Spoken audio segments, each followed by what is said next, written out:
Es una alegría estar aquí con ustedes. Bueno, creo que la última vez y la anteúltima vez me disculpaba por la voz, pero es lo que hay. Así que espero que entiendan lo que pueda compartir con ustedes. Pensaba, mientras que cantábamos, en el pastor Eduardo y estas situaciones que pasan en la vida de todos. La realidad es esta. Y generalmente cuando pasan los años y entramos en el tiempo de los achaques y los problemas que se reiteran de salud, y bueno, generalmente en las iglesias, en las congregaciones, no hablamos mucho de dolor, de angustia, de tristezas, pero hay una realidad que a todos nos toca. Pasamos momentos felices, momentos de luchas, momentos de dificultades. El que les habla, ayer le decía a Andrés en la reunión, cuando el evangelista decía, a ver quién tiene este y quién tiene el otro, digo, más vale no digo nada. Y sabe que muchas veces tenemos una imagen distorsionada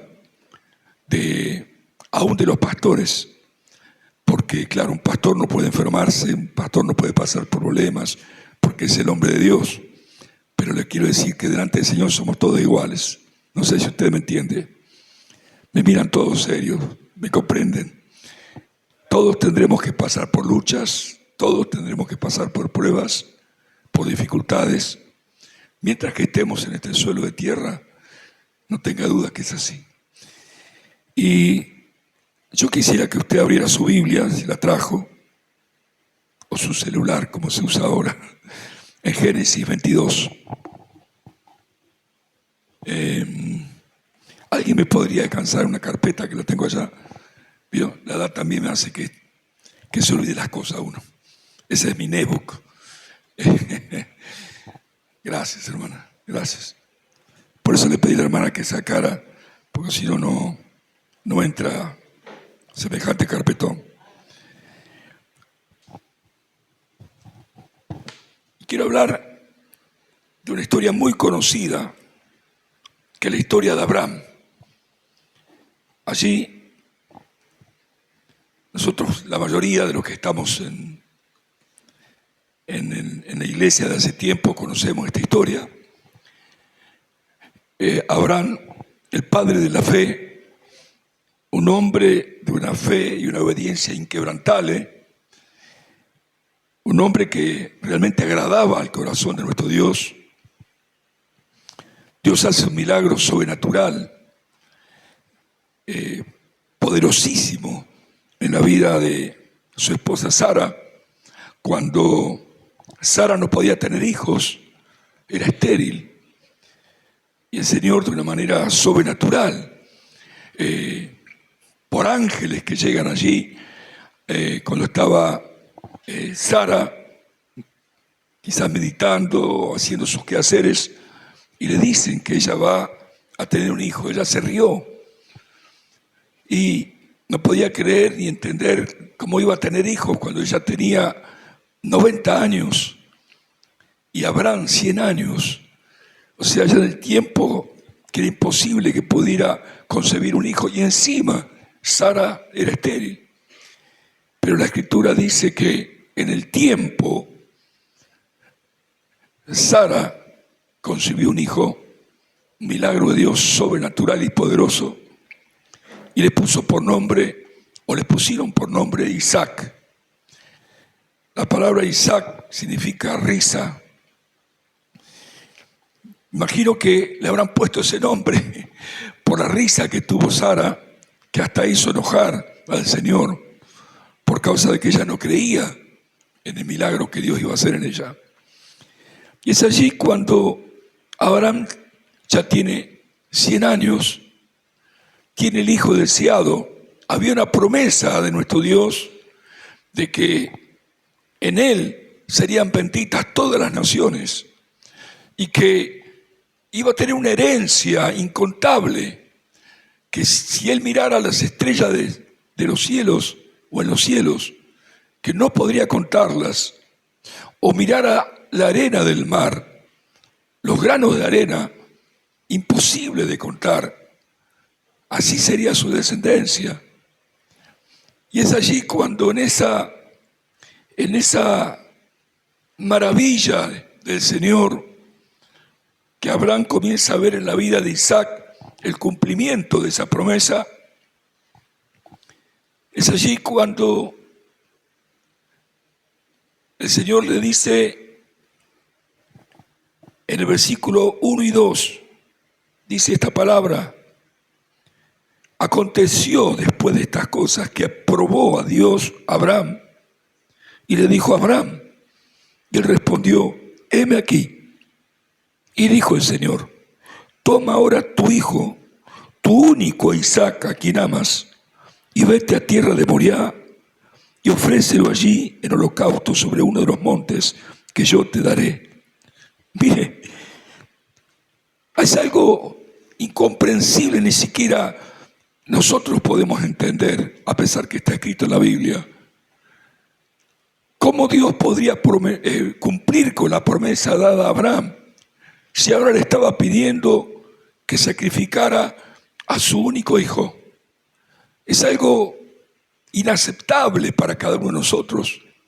Es como que si el Señor, con voz audible y real, nos dijera a alguno de nosotros: tenés que sacrificar a tu propio hijo. Yo sinceramente dudaría que fuera la voz de Dios, porque mi Dios, nuestro Dios, un Dios tan bueno, tan generoso, tan amoroso, jamás me podría pedir algo semejante. Y yo pienso que Abraham también habrá pensado lo mismo. ¿Cómo Dios me va a pedir esto? Pero sin embargo, podemos ver que Dios no le hizo este pedido para hacerlo tropezar y caer. Dios estaba probando la vida de Abraham, si verdaderamente Abraham estaría dispuesto a obedecerle. Era una prueba muy dura, muy difícil. Ahora, Dios sabía lo que Abraham iba a hacer, pero Abraham no sabía qué es lo que iba a hacer. Pero sin embargo, Abraham era un hombre obediente a Dios. Era un hombre que confiaba ciegamente en el Señor. Y sabe que, hablando de las pruebas, vemos allí en Primera de Pedro capítulo 1, versículos 6 al 7, para que entendamos un poco el contexto, cuando dice, hablando de las pruebas, en los cuales vosotros os alegráis, aunque ahora por un poco de tiempo, si es necesario, tengáis que ser afligidos en diversas pruebas, para que sometida a prueba vuestra fe, mucho más preciosa que el oro, el cual que perecedero se prueba con fuego, sea hallada en alabanza, gloria y honra cuando sea manifestado Jesucristo. Cuando nosotros somos probados, iglesia, queridos hermanos, y vencemos las pruebas, esto es hallado en gloria, honra y alabanza ante nuestro Dios. Porque juntamente con la prueba, dice la Escritura, viene la salida. Nunca nuestro Dios nos va a dar o hacer que nosotros pasemos por una prueba que no podamos superar. Pero va a ser probada nuestra fe, como el fuego prueba el oro, para que salgan las asperezas, para que el oro pueda ser un oro puro y que realmente pueda ser lo que Dios ha determinado que sea.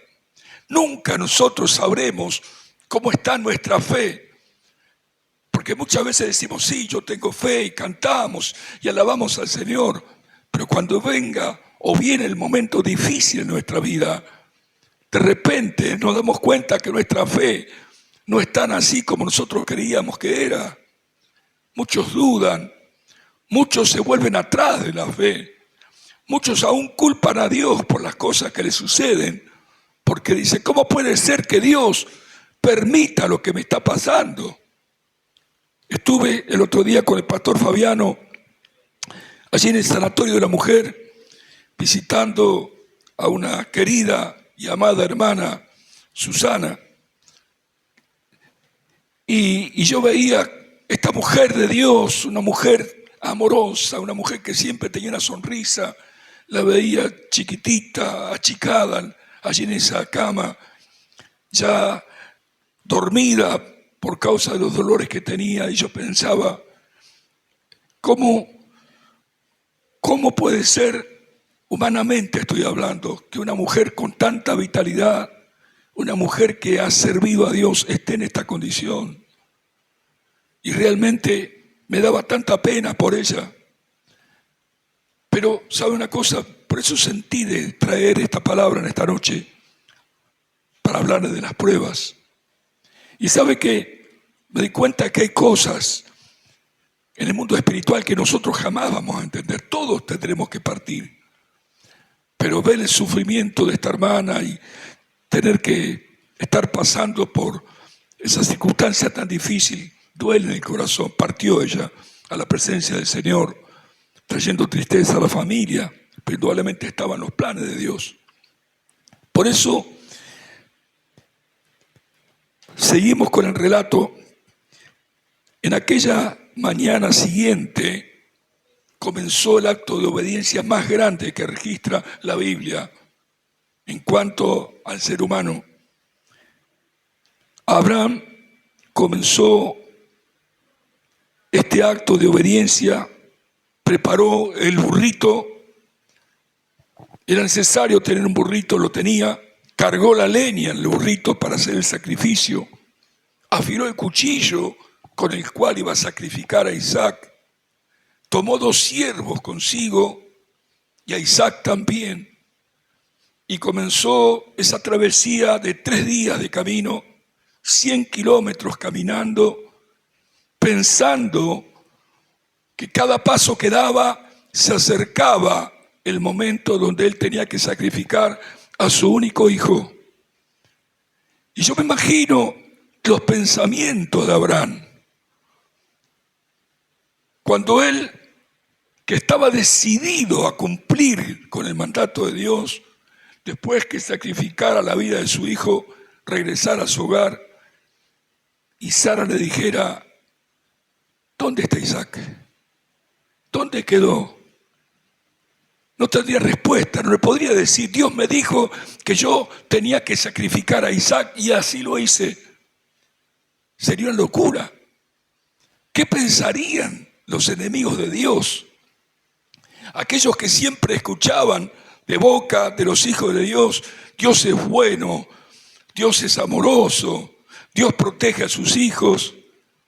Ellos dirían seguramente, al final ese Dios es el mismo que los dioses que nosotros tenemos, que nos hacen hacer sacrificio y tantas cosas. Todos pensamientos que habrán pasado por la cabeza de Abraham. Así que en ese viaje, yendo allí al monte Moriah, era el lugar, pasando Jerusalén, el lugar donde él tenía que sacrificar a su único hijo, a Isaac. De repente podemos nosotros entender que en un momento clave de esta historia, quiero ir achicando un poco el tiempo, cuando Abraham bajó la leña, lo hizo acostar a su hijito Isaac sobre esos palos, esa madera o leña, lo que fuera. Y de repente el hijo Isaac le dice, Padre, presintiendo que algo iba a ocurrir con su vida, ¿dónde está el sacrificio? Y Abraham solamente dijo, Dios proveerá. Aún en el momento que estaba pasando Abraham nunca perdió la fe de que de alguna manera Dios iba a responder al clamor de su corazón. Él dijo, Dios proveerá. Pero decidido a cumplir con el mandato de Dios, levanta el cuchillo y cuando a punto estaba por clavar el cuchillo en el corazón de su hijo, escucha una voz: Abraham, Abraham, detén tu mano, no hagas nada al muchacho. Imagínense el momento de Abraham escuchando esa voz de Dios, y de repente Abraham da vuelta a su cabeza y ve allí un carnerito enroscado en un zarzal, y allí estaba el que iba a ser sacrificado. Hasta el último momento Abraham obedeció a nuestro Dios. Y la palabra de Dios dice en el versículo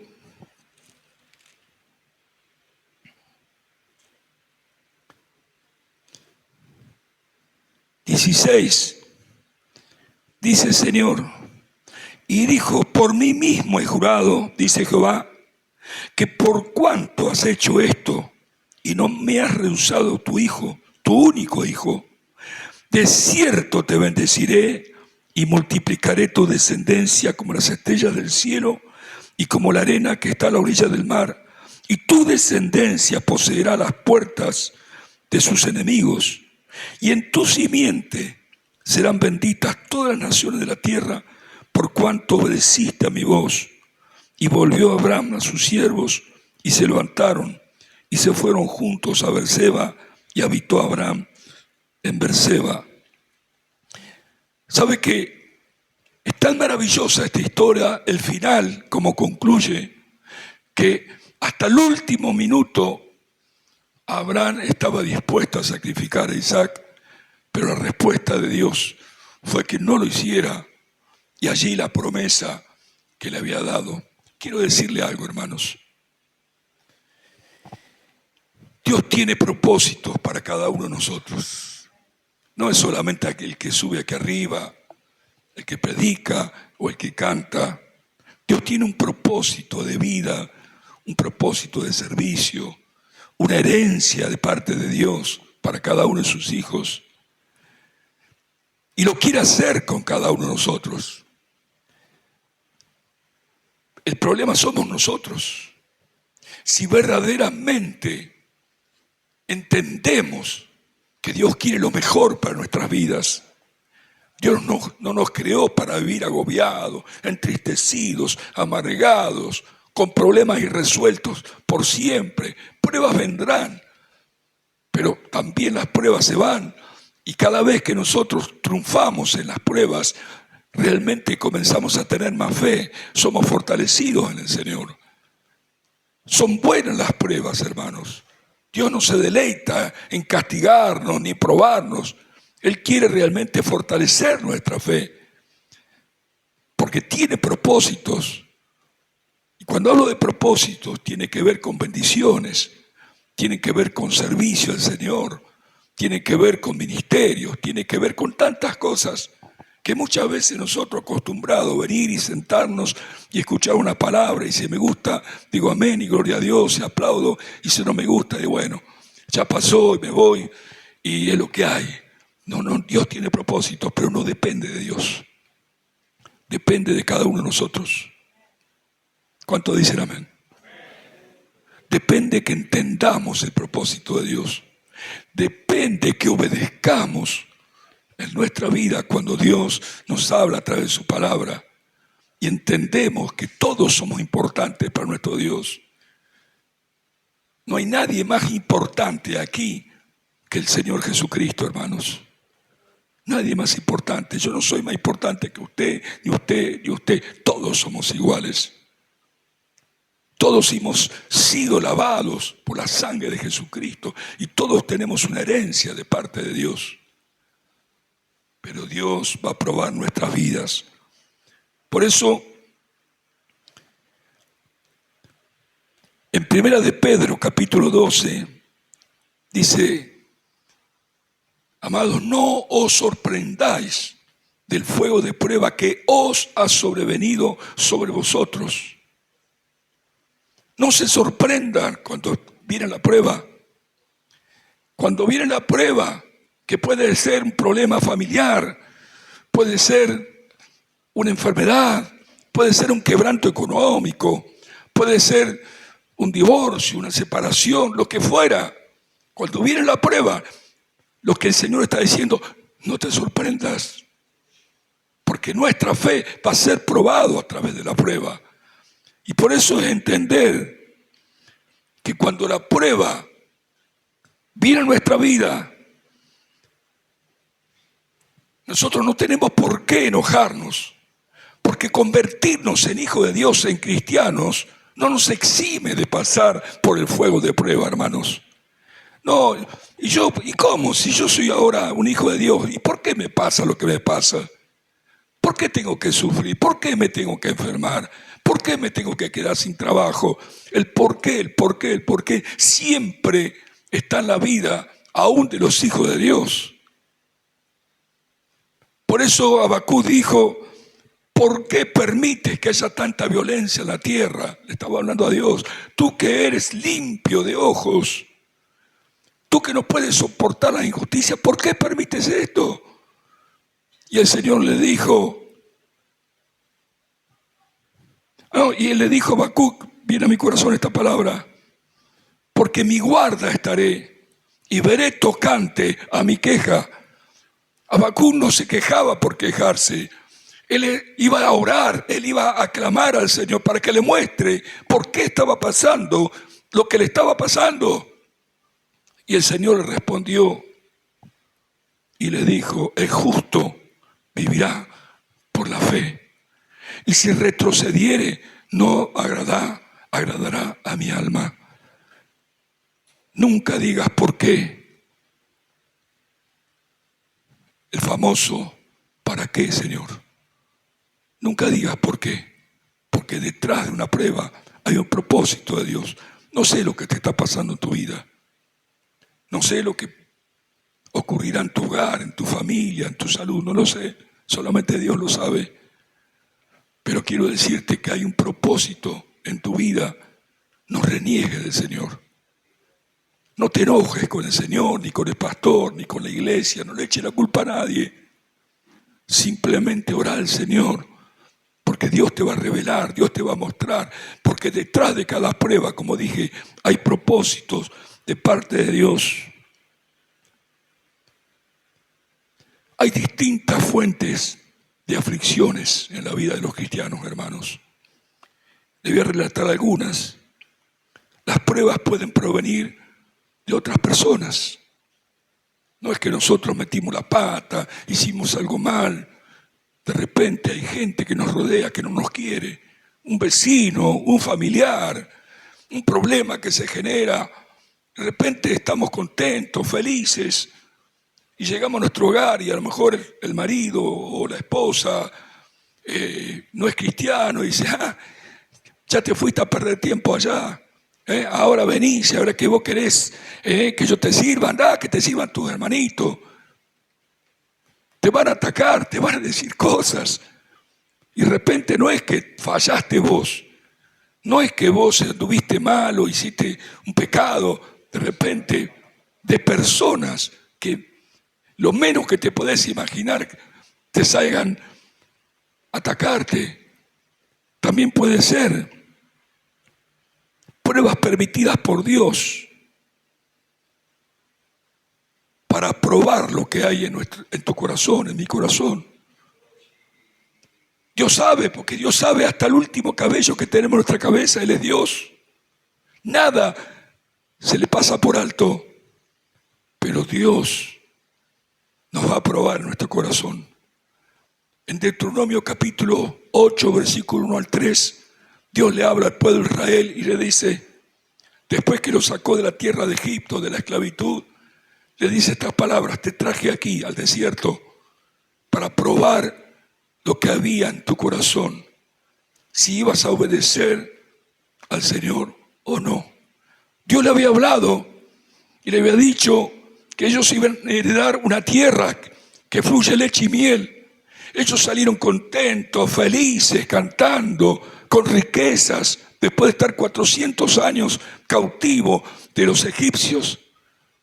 Y de repente Dios le habla y le dice, te traje en este lugar horrible, espantoso, para ver qué hay en tu corazón, si me vas a obedecer o no.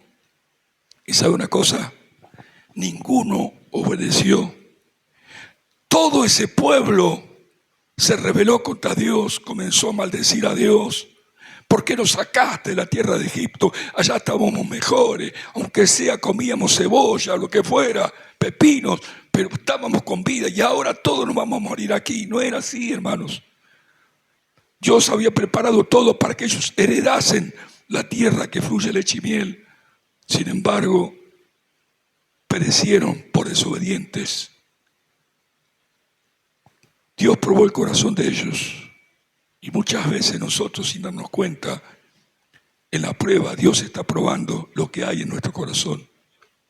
Si vamos a obedecer o vamos a rebelarnos contra Dios. ¿Sabe una cosa? Dios siempre cumple los propósitos y sus palabras. No pasaron los mayores, pero los menores de 20 años, que en ese tiempo eran menores, no es como ahora, todos pasaron a la tierra prometida, pero no llegaron a la tierra prometida de golpe. Tuvieron que pasar el río Jordán, que es el acto de fe, uno de los actos de fe más grandes que vemos en la Biblia. El río Jordán que corría en las aguas de una manera terrible y espantosa. De repente ellos tenían que poner el pie con Josué y Caleb y junto a los sacerdotes y en un acto de fe pisar las aguas. Y las aguas se detuvieron por un acto maravilloso del poder de Dios y ellos pasaron en seco, así como cuando el mar se abrió en dos. Pero no terminó la historia ahí, porque todo es por fe, hermanos, y obediencia. Ahora tenían que enfrentarse a las murallas de Jericó, donde estaban los enemigos. Y Dios le dice, ustedes van a tener que dar 6 días de vuelta, sin hablar, dando vueltas y vueltas. ¿Sabe por qué le dijo sin hablar? Porque los israelitas eran como nosotros. De repente a la primera vuelta, a la segunda se le iban a aguantar, la tercera a decir, este Dios que me manda a hacer acá, tanta vuelta y tanta vuelta, ¿para qué? Pero Dios estaba probando la fe. Vos te dirás, hermano, perdóname que te diga, o te tutee, hablamos en familia, vos te dirás, ¿y qué tiene que ver esto con mi vida? Porque hay cosas que Dios quiere hacer en cada uno de nosotros. Y de repente nosotros con nuestras actitudes, con nuestra desobediencia y con nuestra falta de fe, no permitimos que Dios cumpla la promesa que Dios te ha dado en algún momento, lo que quiere hacer por tu vida. Estamos frenando la mano de nuestro Dios por causa de nuestra ignorancia espiritual y aún por nuestra falta de fe. Y cuando ellos dieron la 6ª vuelta, a la 7ª tenían que gritar fuertemente. Y en ese momento las murallas de Jericó cayeron sin que nadie toque una sola piedra, mostrando el poder de Dios que se manifestaba a través del pueblo, que le obedecía sin chistar. Y ellos pudieron conquistar la tierra prometida. Hay una herencia para cada uno de nosotros, hermanos. Hay una herencia de bendición, una herencia sobre nuestra familia, sobre nuestros hijos como hijos de Dios, que muchas veces las desconocemos, porque dice la Escritura, porque herencia de Jehová son los hijos habidos en la juventud.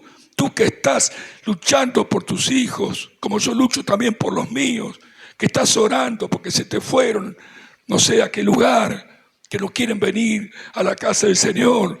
Yo quiero decirte que tus hijos son un regalo de Dios y te pertenecen. Y esa herencia es para defenderla, por más que esté en la droga, por más que esté en los lugares más tenebrosos. La palabra de Dios dice, porque herencia de Jehová son los hijos habidos en la juventud y cosa de estima a los ojos de Dios. Defiende tu herencia, pelea por tu herencia, porque Dios, lo que Dios prometió, eso lo cumple. ¿Cuánto dicen amén? ¿Cuánto le dan un aplauso al Señor, hermano? Aleluya. Gracias, Señor.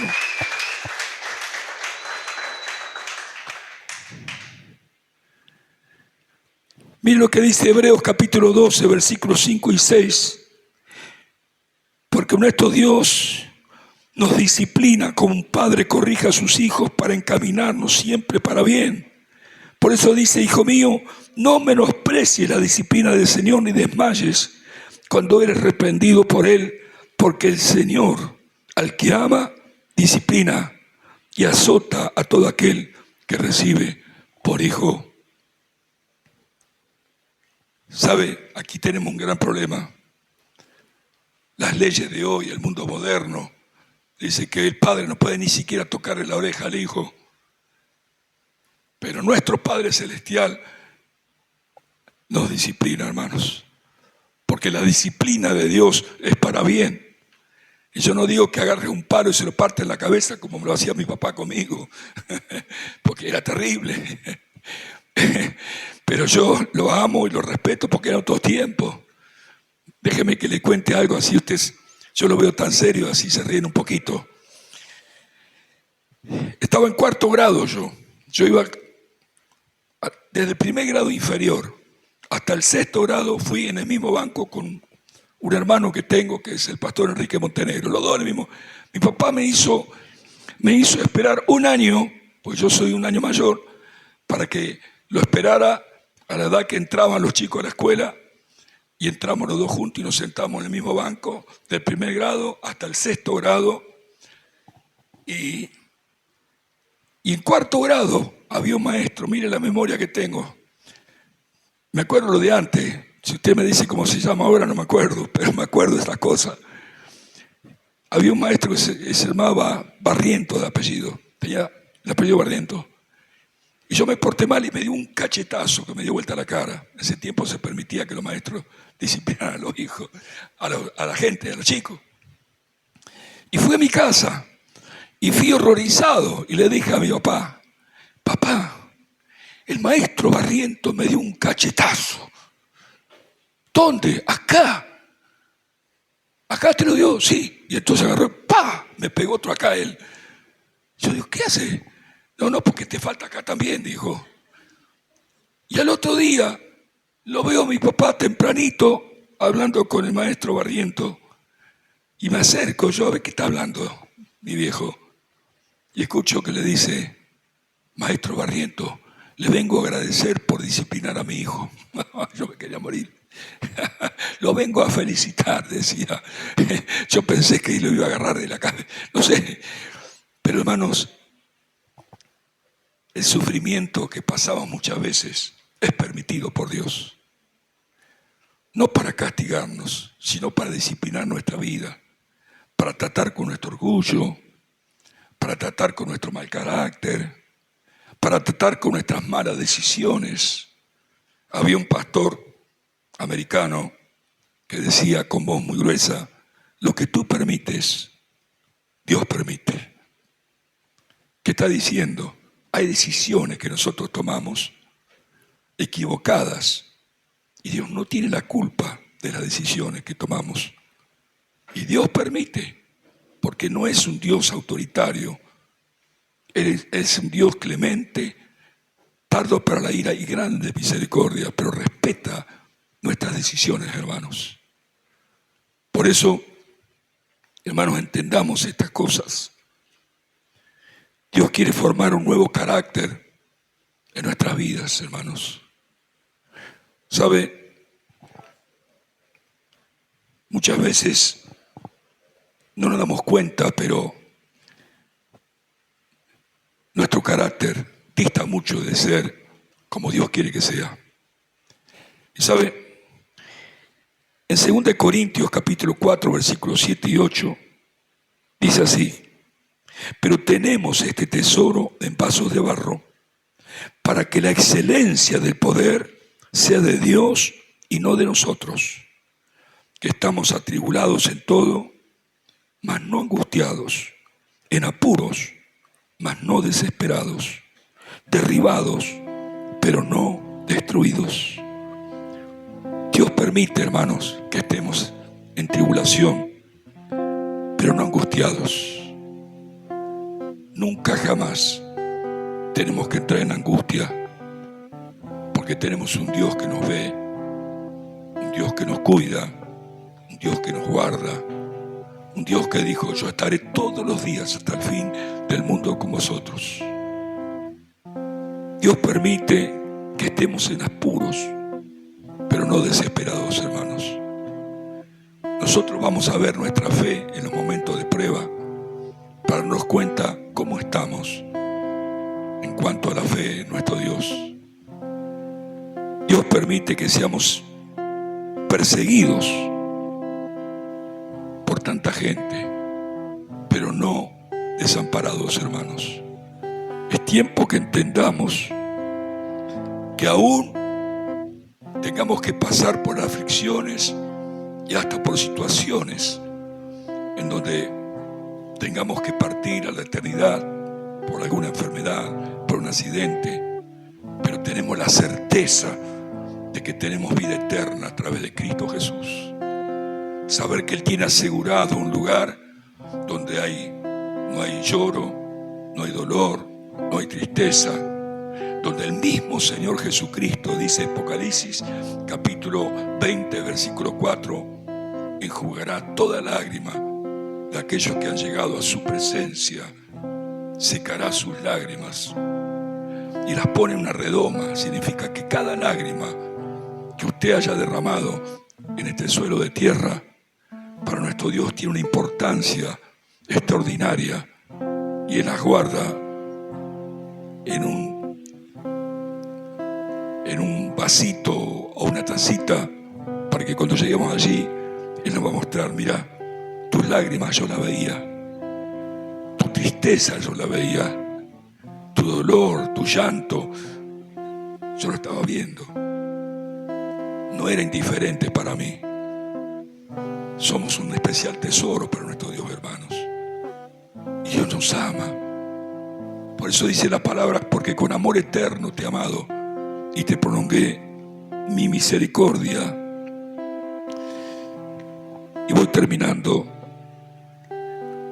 en 1 de Pedro capítulo 5 versículo 10. Déjeme que lo lea.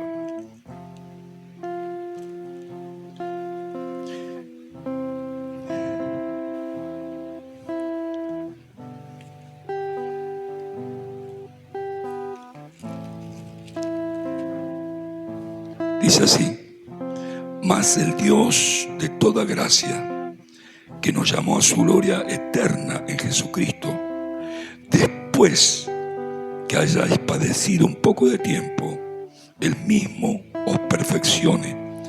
Hermanos queridos, después, no siempre, que hayamos padecido un poco de tiempo, a través de esa situación, a través de esa prueba, Dios nos perfecciona. Afirme que en nuestra fe. Porque cuando vencemos las pruebas, como dije anteriormente, nuestra fe se fortalece.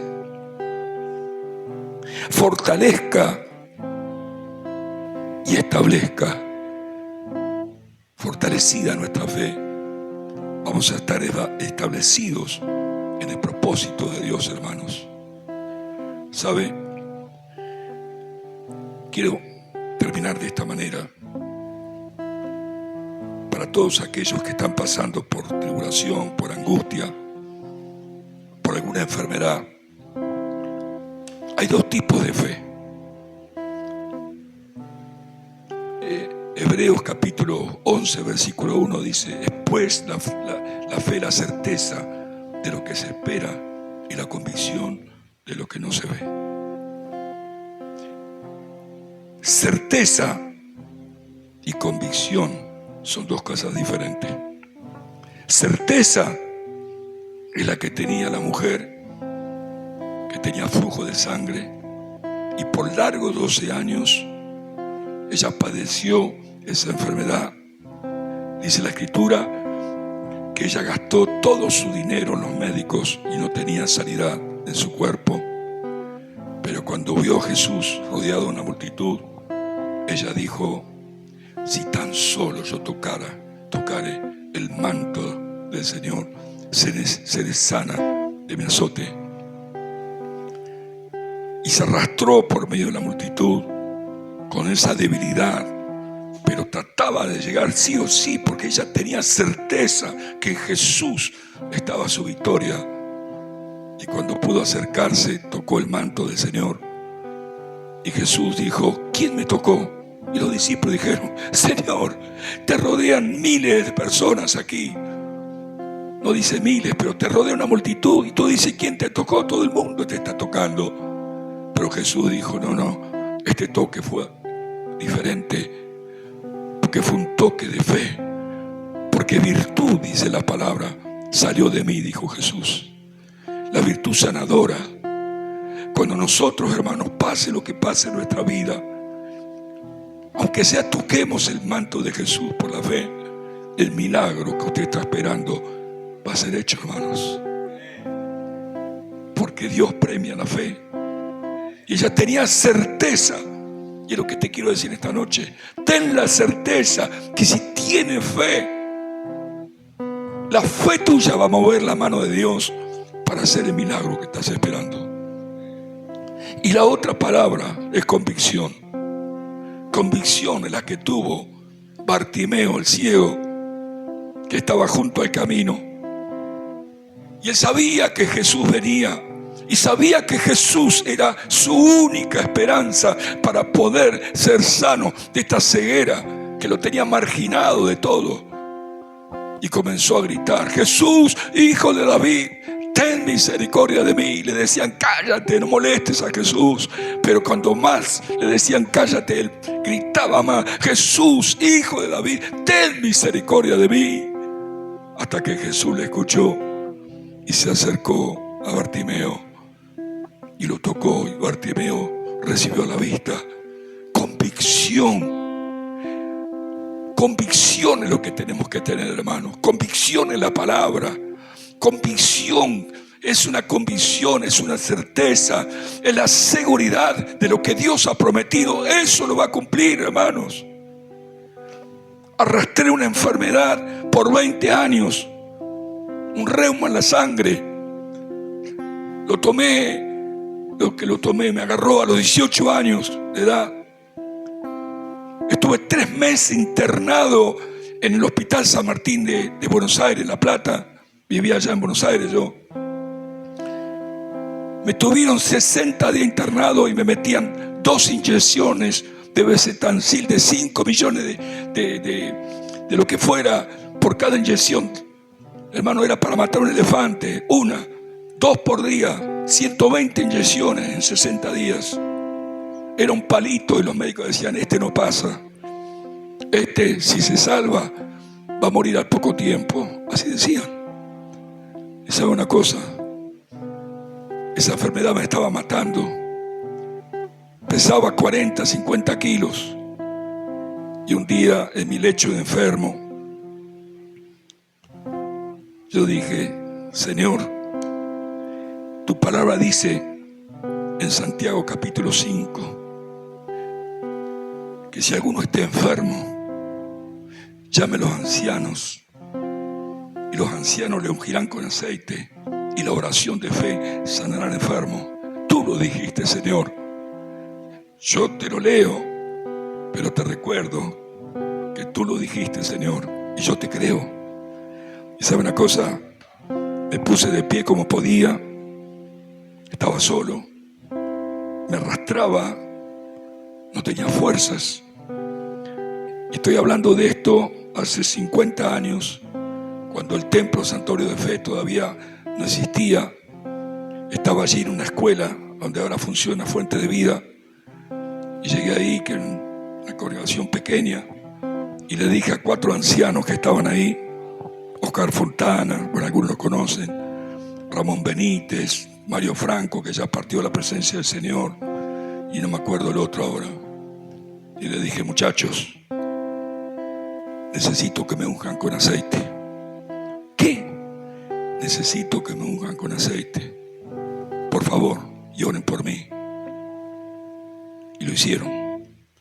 Hermanos, nunca jamás me agarró esa enfermedad. Fui sano para la gloria de Dios. Dios cumple a su palabra, hermanos, pero tenemos que tener fe. No le echemos la culpa a Dios porque Dios no me sana, pues tenemos que tener fe, hermanos. Convicción, certeza de lo que esperamos. Yo le invito a ponerse de pie, hermanos. Le invito a ponerse de pie si usted puede. Y vamos a orar al Señor. ¿Sabe? Para mí el momento más desafiante es cuando tengo que hacer un llamado al altar. ¿Sabe por qué? Porque generalmente las personas no quieren pasar al frente. Es como que, ¿qué van a pensar de mí? No sé, no puedo, pero quiero decirle algo. Pasar al altar, ¿sabe qué significa? A mí no me importa lo que piensen los demás. A mí me importa lo que Dios puede hacer en mí en esta noche. Y si tienes realmente esa fe que Dios puede obrar en tu vida, yo te invito a pasar aquí adelante y vamos a orar. Y vamos a clamar al Señor. Y vamos a hacer lo que Dios dice. Y vamos a poner las manos sobre los enfermos. Y los enfermos sanarán. Y si estás con angustia, con tristeza, con raíces de amargura, Dios te hace libre en esta noche. Y si estás esperando realmente un milagro por un familiar, también ven a interceder, a clamar al Señor. Dios está en este lugar, hermanos. Lo que yo he hablado no han sido palabras mías. Todo está en la Escritura, hermanos. Todo está en la palabra. Y Dios no es hombre para que mienta, ni hijo de hombre para que se arrepienta. Todo lo que Dios ha prometido, eso lo cumplirá, hermanos.